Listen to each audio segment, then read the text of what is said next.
स्वामी प्रसाद मौर्य सहित 2 प्रत्याशियों ने दाखिल किया नामांकन, 7 ने खरीदे पर्चे। अपर जिला एवं सत्र न्यायाधीश ने किया बाल संप्रेक्षण गृह का औचक निरीक्षण। भाजपा के बूथ अध्यक्षों को उप मुख्यमंत्री ब्रजेश पाठक ने किया संबोधित। कहा, यह लड़ाई धर्म और अधर्म के बीच है। पप्पू पांडे तथा सदाशिव मणि त्रिपाठी ने ली भाजपा की सदस्यता। अक्षय तृतीया एवं श्री परशुराम जन्मोत्सव शुक्रवार को। सिरिसिया दीक्षित से शुक्रवार की सुबह निकलेगी सत्यचंडी महायज्ञ की कलश यात्रा। और 2 मोटरसाइकिलों की टक्कर में अधेड़ गंभीर रूप से घायल। नमस्कार, प्रज्ञा टाइम्स के साथ मैं आर.के. भट्ट। प्रज्ञा टाइम्स विस्तार से। लोकसभा सामान्य निर्वाचन 2024 हेतु लोकतंत्र के महापर्व में 65 कुशीनगर संसदीय निर्वाचन क्षेत्र नामांकन हेतु तीसरे दिन 2 प्रत्याशियों ने नामांकन पत्र दाखिल किया। नामांकन पत्र हरिकेश आजाद अधिकार पार्टी के द्वारा 2 सेट में, त्रिभुवन नारायण सिंह निर्दल के द्वारा 1 सेट में, उमेश भारतीय शक्ति चेतना पार्टी के द्वारा 1 सेट में, सविता निर्दल के द्वारा 1 सेट में, श्याम बिहारी भागीदारी पार्टी के द्वारा 2 सेट में, राम जतन जनता समता पार्टी के द्वारा 2 सेट में और शुभ नारायण चौहान बहुजन समाज पार्टी के द्वारा 2 सेट में नामांकन पत्र खरीदे भी गए। इस प्रकार कुल 11 नामांकन पत्र का वितरण हुआ। बृहस्पतिवार को राष्ट्रीय शोषित समाज पार्टी के स्वामी प्रसाद मौर्य के द्वारा 3 सेट में तथा अतुल निर्दल के द्वारा 1 सेट में अपना नामांकन पत्र रिटर्निंग अधिकारी उमेश मिश्रा एवं सहायक निर्वाचन अधिकारी के समक्ष दाखिल किए गए। जिला निर्वाचन अधिकारी उमेश मिश्रा के निर्देशानुसार कलेक्ट्रेट परिसर के आसपास सुरक्षा व्यवस्था तथा बैरिकेडिंग के कड़े प्रबंध किए गए हैं। मुख्य गेट पर मेटल डिटेक्टर लगाकर चेकिंग के पश्चात अंदर के लिए प्रवेश दिया जा रहा है, तो कलेक्ट्रेट के अंदर नामांकन स्थल पर जाने के लिए बैरिकेडिंग, सीसीटीवी कैमरा तथा बाहर सुरक्षा के कड़े प्रबंध किए गए हैं। बैरिकेडिंग पर पुलिस प्रशासन के द्वारा सघन चेकिंग आदि की व्यवस्था की गई है। अनाधिकृत व्यक्तियों का प्रवेश वर्जित रहा। कलेक्ट्रेट कार्यालय के पास वेटिंग रूम स्थापित किया गया है। पर्चा लेने की अंतिम तिथि 14 मई 2024 है। बृहस्पतिवार को जिला विधिक सेवा प्राधिकरण कुशीनगर के तत्वाधान में अपर जिला एवं सत्र न्यायाधीश सचिव जिला विधिक सेवा प्राधिकरण शैलेंद्र मणि त्रिपाठी के द्वारा बाल संप्रेक्षण गृह रिमांड होम गोरखपुर का औचक निरीक्षण किया गया।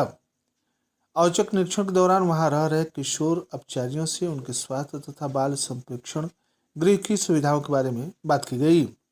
सचिव के द्वारा किशोर अपचारियों को शिक्षा के प्रति सजग किया गया और जो बाल अपचारी किसी टेक्निकल एजुकेशन के प्रति रुचिकर दिखे उनके लिए टेक्निकल एजुकेशन के संबंध में दिशा निर्देश दिए गए। बाल संप्रेक्षण गृह के भोजनालय का भी मुआयना किया गया तथा यह सुनिश्चित किया गया कि बच्चों को स्वास्थ्यवर्धक तथा सुपाच्य भोजन मिले, जिसमें हरी सब्जियों को भोजन में अवश्य शामिल करने हेतु समझाया गया। साफ सफाई की व्यवस्था का भी मुआयना किया गया और स्वच्छ भारत अभियान की महत्ता को बताते हुए साफ सफाई के बारे में विस्तार से सभी को समझाया गया। इसके साथ ही बाल संप्रेक्षण गृह के प्रभारी अधीक्षक यमुना चतुर्वेदी को निर्देशित किया गया कि 18 वर्ष से अधिक उम्र की जो महिलाएं आवासित हैं उन्हें रोजगार परक प्रशिक्षण दिलाएं तथा ऐसी एनजीओ का चयन करें जो इन बालिकाओं महिलाओं को अपने यहाँ रोजगार दे सके तथा पुनर्वासित कर समाज की मुख्य धारा में ला सके। भारतीय जनता पार्टी के द्वारा कुशीनगर विधानसभा का बूथ अध्यक्ष सम्मेलन गुरुवार को बुद्ध इंटर कॉलेज के मैदान में आयोजित किया गया, जिसमें प्रदेश के उप मुख्यमंत्री ब्रजेश पाठक ने उत्तर प्रदेश की सभी 80 सीटों पर भाजपा की जीत का दावा करते हुए कहा कि भारतीय जनता पार्टी पहले, दूसरे और तीसरे चरण के सभी सीटों पर एक तरफा जीत रही है और प्रदेश में भाजपा 80 से 80 सीटों को जीतेगी। उप मुख्यमंत्री ब्रजेश पाठक ने विपक्षी दलों पर हमला बोलते हुए कहा कि यह चुनाव राम मंदिर बनवाने और राम भक्तों पर गोली चलने वालों के बीच है। यह लड़ाई धर्म तथा अधर्म के बीच है। एक ओर धर्म ध्वज के लिए भाजपा है तो दूसरी ओर सनातन विरोधी भ्रष्टाचारी दल हैं। अपने 30 मिनट के संबोधन में उप मुख्यमंत्री ब्रजेश पाठक ने एक एक कर विपक्षी दलों पर निशाना साधते हुए कांग्रेस, सपा, बसपा, एनसीपी, उद्धव ठाकरे की शिवसेना सब पर परिवारवादी दल होने का आरोप लगाया। कांग्रेस पार्टी भ्रष्टाचार की दल है तो सपा गुंडों की पार्टी है। भारतीय जनता पार्टी सरकार ने इसे खत्म किया है। भ्रष्टाचार को समाप्त किया गया तो यूपी को माफिया मुक्त बनाया गया। मोदी सरकार ने पूरी दुनिया में भारत की साख बढ़ाई है तो योगी सरकार ने बहन बेटियों के साथ आमजन को सुरक्षित माहौल दिया है। श्री पाठक ने कहा कि प्रदेश की कानून व्यवस्था देश ही नहीं विदेश में भी मिसाल बन गई है उप मुख्यमंत्री ने कहा कि पहले इटावा, रामपुर जैसे गिने चुने जिलों में बिजली मिलती थी। आज सभी 75 जिलों में बराबर तथा भरपूर बिजली मिल रही है। पहले 16 मेडिकल कॉलेज थे, आज यूपी के सभी 75 जनपदों में मेडिकल कॉलेज बनाए जाने की योजना है, जबकि 66 जिलों में अभी तक मेडिकल कॉलेज बन चुके हैं। उन्होंने कहा कि प्रधानमंत्री नरेंद्र मोदी गरीब को जीवन स्तर बेहतर बनाने की गारंटी देने का काम कर रहे हैं। मोदी की उपलब्धियों को गिनाते हुए श्री पाठक ने अयोध्या में राम मंदिर, धारा 370, 3 तलाक कानून, आयुष्मान कार्ड, मुफ्त राशन, पुलवामा टेरर अटैक, सैनिक अभिनंदन वापसी, सर्जिकल स्ट्राइक की बात कही। अब तो सरकार ने 70 साल के ऊपर के सभी लोगों का आयुष्मान कार्ड बनाने की व्यवस्था भी कर दी है। उन्होंने कहा कि मोदी जी के नेतृत्व में 10 वर्षों में देश का कायाकल्प हुआ है। सम्मेलन को राज्यसभा सांसद आरपीएन सिंह ने भी संबोधित किया। इसके अलावा प्रत्याशी विजय कुमार दुबे, जिलाध्यक्ष दुर्गेश राय ने भी अपने संबोधन के दौरान विचार व्यक्त किए।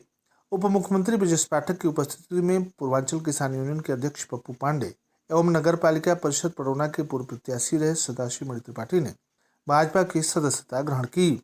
इस अवसर पर खट्टा विधायक विवेकानंद पांडे, पटौना विधायक मनीष जायसवाल, पूर्व विधायक रजनीकांत मणि त्रिपाठी, लोकसभा संयोजक अवधेश प्रताप सिंह, पूर्व जिलाध्यक्ष जगदम्बा सिंह, जिला मीडिया प्रभारी विश्वरंजन कुमार आनंद, विधानसभा प्रभारी राधेश्याम दीक्षित, विधानसभा संयोजक डॉक्टर क्षितिज शर्मा, मंडल अध्यक्ष अनिल प्रताप राव, रामायण कुशवाहा, किन्नरेश चौबे, विनोद गुप्ता, बच्चा सिंह सहित अन्य पदाधिकारी और कार्यकर्ता उपस्थित रहे। अक्षय तृतीया एवं श्री परशुराम जन्मोत्सव 10 मई शुक्रवार को है। महर्षि पराशर ज्योति संस्थान ट्रस्ट के ज्योतिषाचार्य पंडित राकेश पांडे ने बताया कि इस वर्ष अक्षय तृतीया 10 मई शुक्रवार को है। वैशाख शुक्ल पक्ष तृतीया तिथि शुक्रवार को मिल रही है, अतः अक्षय तृतीया का पूर्ण पर्व शुक्रवार को मनाया जाएगा। वैशाख शुक्ल तृतीया को ही भगवान श्री परशुराम जी का जन्मोत्सव भी विधि विधान से मनाया जाता है। इस तिथि में दिया हुआ दान अक्षय फलदायी होता है। संपत्ति या किसी प्रकार का क्रय करना भी शुभ फलकारी होता है। श्री दीक्षित के खजुआ माई स्थान पर हर साल की तरह इस वर्ष भी शुक्रवार से सत्यचंडी महायज्ञ का शुभारंभ हो रहा है। आयोजक ग्राम प्रधान श्री दीक्षित सुनील कुमार दीक्षित ने जानकारी देते हुए बताया कि महायज्ञ की तैयारी पूरी हो गई है।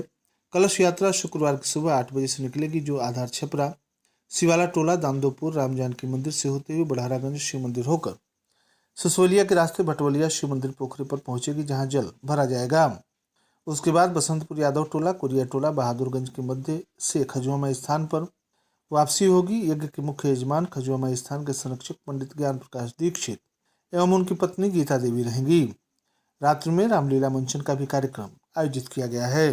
खड्डा थाना क्षेत्र के अंतर्गत बहोरा छपरा नहर पुल के समीप सड़क पर 2 मोटरसाइकिलों की आपस में आमने सामने टक्कर हो गई, जिसमें एक व्यक्ति गंभीर रूप से घायल हो गया। गंभीर में उसका इलाज जिला अस्पताल में चल रहा है। भजन छपरा गांव के जमालुद्दीन अपनी बाइक से बहोरा छपरा पुल की ओर गए थे। इसी दौरान नहर सड़क पर अन्य बाइक सवार से आमने सामने टक्कर हो गई, जिसके बाद वह सड़क पर गिरकर गंभीर रूप से घायल हो गए, जबकि दूसरा बाइक वाला युवक मौके से फरार हो गया। राहगीरों की सूचना पर परिजनों ने तुरकहां सीएचसी पर भर्ती कराया, जहां स्थिति गंभीर देखकर चिकित्सकों ने जिला अस्पताल रेफर कर दिया। और अंत में सुर्खियां एक बार फिर। स्वयं प्रसाद मौर्य सहित 2 प्रत्याशियों ने दाखिल किया नामांकन, 7 में खरीदे पर्चे। अपर जिला सत्र न्यायाधीश ने किया बाल संप्रेक्षण गृह का औचक निरीक्षण। भाजपा के बूथ अध्यक्षों को उप मुख्यमंत्री ब्रजेश पाठक ने किया संबोधित, कहा यह लड़ाई धर्म और अधर्म के बीच है। पप्पू पांडे तथा सदाशिव मणि त्रिपाठी ने ली भाजपा की सदस्यता। अक्षय तृतीया तथा श्री परशुराम जन्मोत्सव शुक्रवार को। श्री दीक्षित से शुक्रवार की सुबह निकलेगी सत्यचंडी महायज्ञ की कलश यात्रा और 2 मोटरसाइकिलों की टक्कर में अधेड़ गंभीर रूप से घायल। इसी के साथ प्रज्ञा टाइम्स का ये अंक यही समाप्त।